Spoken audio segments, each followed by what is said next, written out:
Dwarikesh sugar ये है company आज हमारे लिए न्यूज पर यूज में 1993 में इस कंपनी की शुरुआत हुई थी। शुगर सेक्टर की दिग्गज कंपनी आप जानते ही हैं।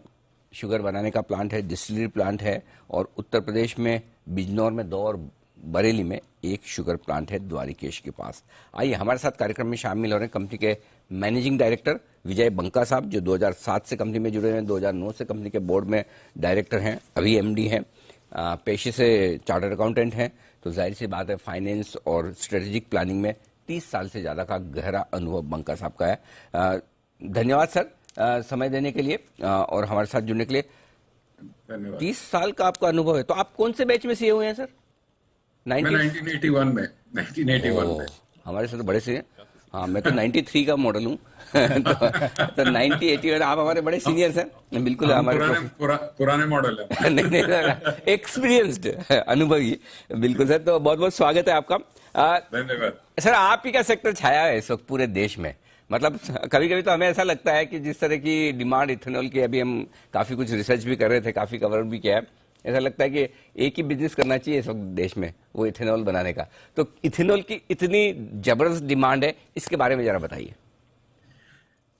देखिए, सेंट्रल गवर्नमेंट ने ये प्रोग्राम चालू किया एथेनॉल ब्लेंडिंग प्रोग्राम का। आप शुगर देश में फंडामेंटली इंडिया सरप्लस शुगर का नेशन है। यहाँ पे चीनी काफी मात्रा में होती है, गन्ना काफी उगता है क्योंकि गन्ने के भाव निरंतर बढ़िया हुए हैं।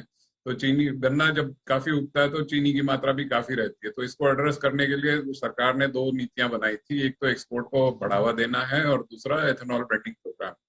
एथेनॉल ब्लेंडिंग प्रोग्राम में फायदा ये है कि एक तो कंट्री का डिपेंडेंस है जो इम्पोर्टेड क्रूड पे वो कम हो जाता है और चीनी मिलों की वायबिलिटी भी सुधर जाती है, जिसके तहत किसानों को पेमेंट भी सही टाइम पे चला जाएगा। तो ये दोनों प्रोग्राम के तहत ये काम हुआ है। तो एक्सपोर्ट भी काफी हुआ पिछले 2-3 सालों में। सब्सिडी दी थी गवर्नमेंट ने और सबसे मतलब इंटरेस्टिंग बात यह है कि इस साल सब्सिडी न देने के बावजूद काफी एक्सपोर्ट के कॉन्ट्रैक्ट हुए हैं और एथेनॉल ब्लेंडिंग से काफी शुगर के प्रोडक्शन में सैक्रिफाइस हुआ है। अनुमानित है कि इस बार 3.4 मिलियन टन का शुगर प्रोडक्शन का सैक्रिफाइस होगा।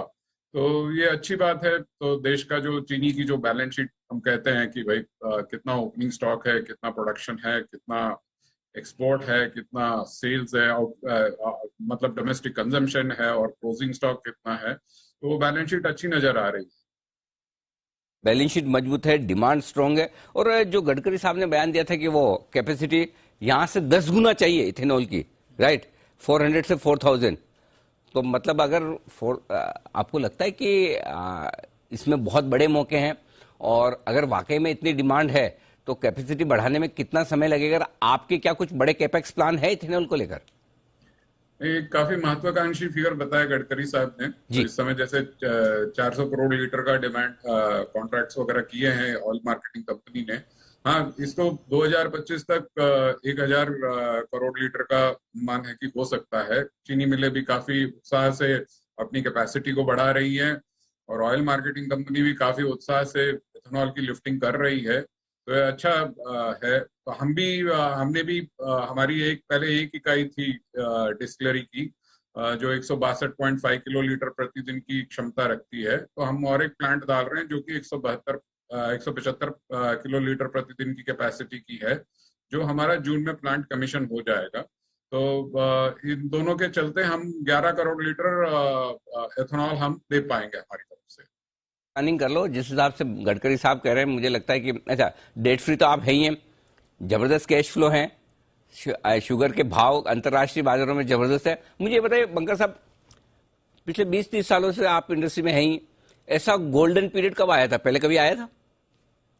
नहीं, देखिए ऐसा पीरियड कभी नहीं आया था। पहले इंडस्ट्री बड़ी साइक्लिक होती थी। 2-3 साल भाव चीनी के ठीक रहते थे और 2-3 साल खराब रहते थे और मतलब साइक्लिकलिटी चलती थी। अगर किसानों को सही समय पे पेमेंट नहीं मिला तो किसान गन्ना उगाने के बजाय को और क्रॉप उगाते थे। बट गन्ने के भाव में निरंतर सुधार की वजह से किसान का रुझान गन्ने के प्रति काफी रहा है। तो इसको लेके सरकार ने ये जो नीतियां बनाई है, एक तो एक्सपोर्ट की और एथेनॉल ब्लेंडिंग प्रोग्राम की, ये लॉन्ग टर्म के लिए बहुत सही नीतियां हैं। पहले क्या होता था, अगर समझिए किसानों का बकाया खड़ा हुआ है और प्रॉब्लम चल रही है, तो कैसा गवर्नमेंट लोन देती थी, बैंकों को कहती थी कि लोन दीजिए, और शायद कम रेट में देती थी, कभी कभी इंटरेस्ट फ्री भी देती थी, लेकिन उससे कंपनी के कैश फ्लो में कोई सुधार नहीं होता था उसमें। मतलब डेट तो डेट है, कंपनी को चुकाना ही पड़ता था देर सवेर। तो ये जो फंडामेंटल और स्ट्रक्चरली जो बदलाव आया है वो अभी आया है, और ये सही है कि आगे भी इसका फायदा चीनी मिलों को, अच्छी चीनी मिलों को, अच्छी चीनी कंपनियों को होता रहेगा, जो डेट फ्री हैं, जो एफिशिएंसी में जो अपने प्लांट की एफिशिएंसीज अच्छी रखती है, जैसे हम हैं, हमारी रिकवरी उत्तर भारत में सबसे अच्छी है। तो ये सब एक अच्छा संकेत है आगे आगे के लिए। बिल्कुल ठीक बात है। तो बहुत ही बेहतरीन स्वीट स्पॉट में है शुगर, ये कह सकते हैं। ग्लोबली जबरदस्त भाव बढ़ रहे हैं, इंडिया में डिमांड स्ट्रांग है। इथेनॉल जितना बनाए उतनी डिमांड है, बना बना के बेचिए। बंगा साहब, मजा आ गया आपसे बात करके।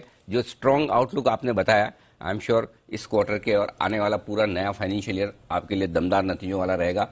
इंडस्ट्री की जो प्रोग्रेस है, आपकी कंपनी की प्रोग्रेस है, वो आगे भी देखने को मिलेगी। बहुत बहुत धन्यवाद सर। धन्यवाद।